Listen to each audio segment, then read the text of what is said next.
Class 10-এর ফিজিক্সের 4টে অঙ্ক আছে এখানে। এই 4টে অঙ্ক আজকে আমরা একটু করব।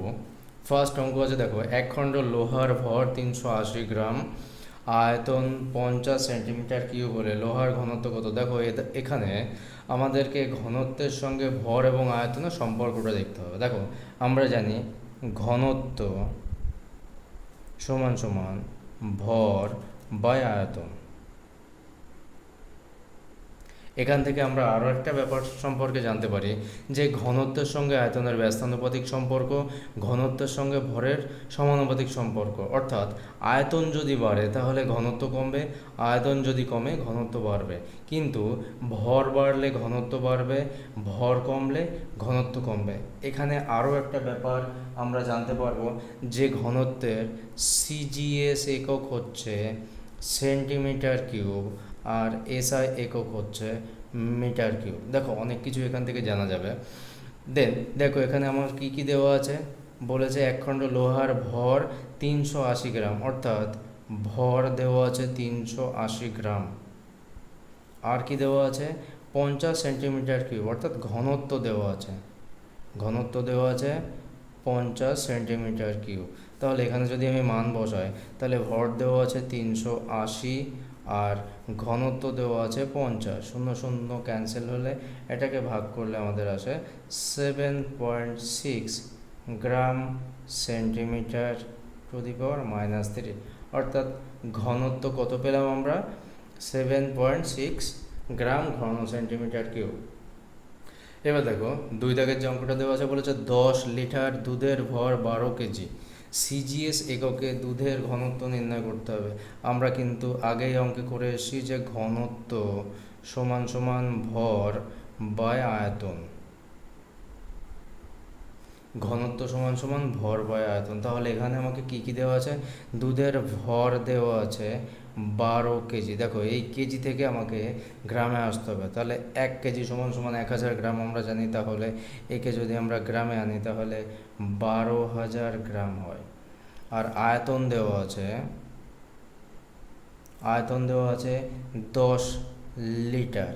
তাহলে এখান থেকে আমি সেন্টিমিটার কিউবে আসতে গেলে 10 গুণ 1000 এটা করলে আসে, আচ্ছা, এটা আমরা এখানে গুণ না করলেও চলবে, কেননা মান আমাদের ওখানে বসাতে হবে। তাহলে এখানে ভর কত পেয়েছি?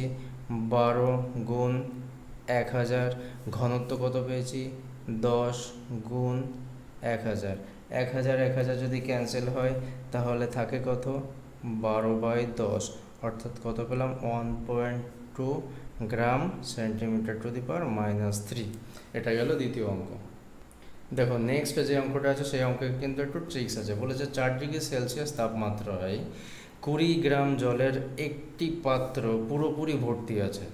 ওই পাত্রে 16 গ্রাম কেরোসিন তেল ধরলে কেরোসিন তেলের ঘনত্ব কত? দেখো, ফর্মুলা কিন্তু আমাদের এটা ইউজ করতে হবে, ঘনত্ব সমান সমান ভর বাই আয়তন। এক্ষেত্রে আমাদের এখানে বলে দেওয়া আছে 4 ডিগ্রি সেলসিয়াস তাপমাত্রায়, অর্থাৎ 4 ডিগ্রি সেলসিয়াস তাপমাত্রায় 4 ডিগ্রি সেলসিয়াস তাপমাত্রায় জলের আয়তন কিন্তু 1 সেন্টিমিটার কিউব। আমরা জানি 4 ডিগ্রি সেলসিয়াস উষ্ণতায় জলের ঘনত্ব সব থেকে বেশি হয়। তাই 4 ডিগ্রি সেলসিয়াস উষ্ণতায় আমরা ধরে নিয়েছি জলের ঘনত্ব কত? 1 সেন্টিমিটার কিউব। তাহলে এক্ষেত্রে ঘনত্ব সমান সমান ভর বাই আয়তন, ঘনত্ব সমান সমান ভর বাই আয়তন। তাহলে আমার এখানে দেখো, ঘনত্ব, পাত্রটির আয়তন কত দেওয়া আছে? 20 সেন্টিমিটার কিউব। আচ্ছা, বলেছে 16 গ্রাম কেরোসিন তেলের আয়তন 20 সেন্টিমিটার কিউব। অর্থাৎ তাহলে ভর বাই আয়তন, ভর 16, আয়তন 20। একে যদি আমি কাটাকুটি করি তাহলে 0.8 গ্রাম সেন্টিমিটার টু দি পাওয়ার -3 এটা আসে। দেখো, 4 দাগের যে অঙ্কটা সেটা হচ্ছে গতিবিদ্যার অঙ্ক, অর্থাৎ স্থিতিগতি। 100 গ্রাম ভরের বস্তু 200 মিটার পার সেকেন্ড গতিবেগে চললে একটি বলের প্রভাবে 10 সেকেন্ড স্থির হলো। বস্তুটির উপর প্রযুক্ত বলের মান কত হবে? দেখো, আমরা এখানে অঙ্কটা করতে গেলে ফিজিক্সের একটা ফর্মুলা, গতিবিদ্যা যেটা, সেই ফর্মুলা হচ্ছে V = U - AT। এখানে দেখো ভি সমান সমান অন্তিম বেগ, ইউ সমান সমান প্রাথমিক বেগ, প্রাথমিক বেগ, আর এখানে টি দেওয়া আছে সময়। তাহলে ভি এর মান কত দেওয়া আছে এখানে? অন্তিম বেগ দেওয়া নেই, তাই অন্তিম বেগ আমরা ধরে নিয়েছি 0। আচ্ছা, ইউ হচ্ছে প্রাথমিক বেগ, প্রাথমিকের বেগের মান দেওয়া আছে 20। আচ্ছা, সময় দেওয়া আছে 10 সেকেন্ড।